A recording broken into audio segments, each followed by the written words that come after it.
Doesn't it seem odd that an all-female pay-per-view is followed up by an all-male pay-per-view? I'm Chris Wolvie, the wrestling vlogger who always tells it like it is.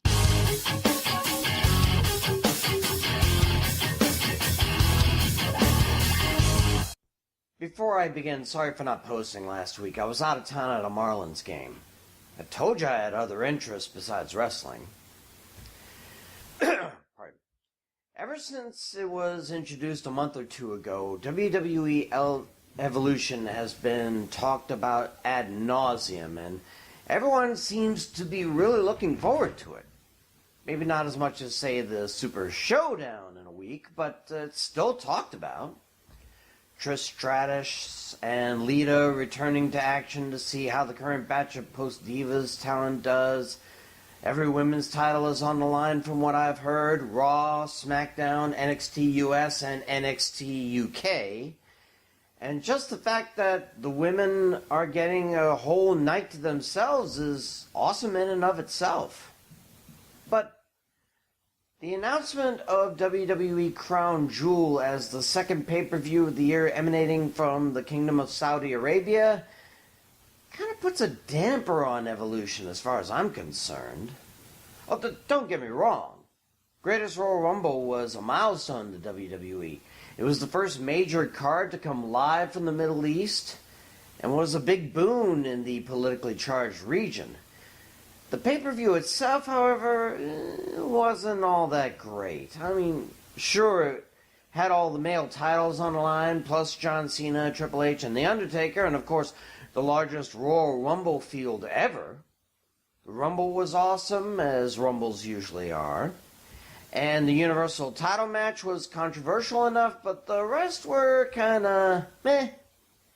And judging by my picks, pretty predictable. But the one thing that bothered me, as well as many others, was that there were no females on the card. No Charlotte Flair, no Nia Jax, no ladies at all. Now, to be fair, Saudi Arabia has its issues with women exposing skin and doing almost anything else except having children. Now, they've slowly started to get there. I mean, they just gave women the right to drive recently. I'm just saying that Sasha Banks and Alexa Bliss had a match in Abu Dhabi where they wore full bodysuits to cover all but heads and hands. And those guys seemed okay with it. Why not the Saudis? See, this is mostly why I was glad with an all-female pay-per-view.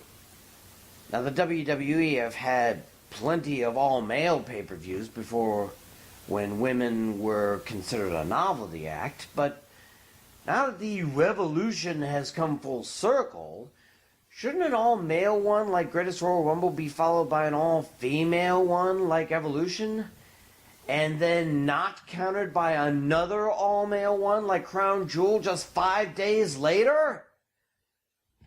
I think we all know what this is really about. The Saudis were glad to have a big event, and they wanted another one ASAP.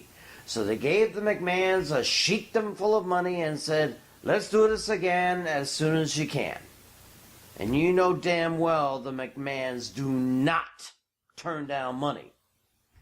So during negotiations, they probably forgot the women's pay-per-view was 5 days before and said, all right, this day, this time, make sure things are set up nicely like before. Meanwhile, I'm sure some of the women of the WWE, not to mention a fair number of female members of the WWE Universe, are looking at this as a slap in the face.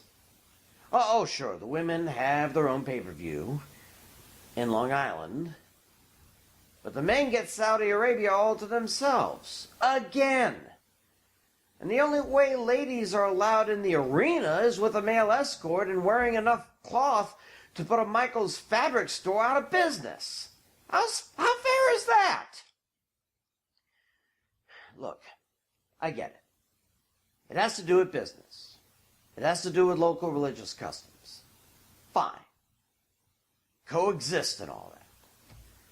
I'm just saying that they could have at least waited a little longer after the women bask in the afterglow of their monumental accomplishment before presenting another sausage fest.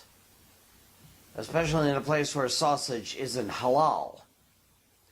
Point is, this makes evolution almost like an afterthought in the pay-per-view history books. Yeah, watching the women show off their skills is nice, but no sooner does it end than we have to look for 60,000 men screaming at Roman Reigns, Braun Strowman, and Brock Lesnar fighting for the Universal title.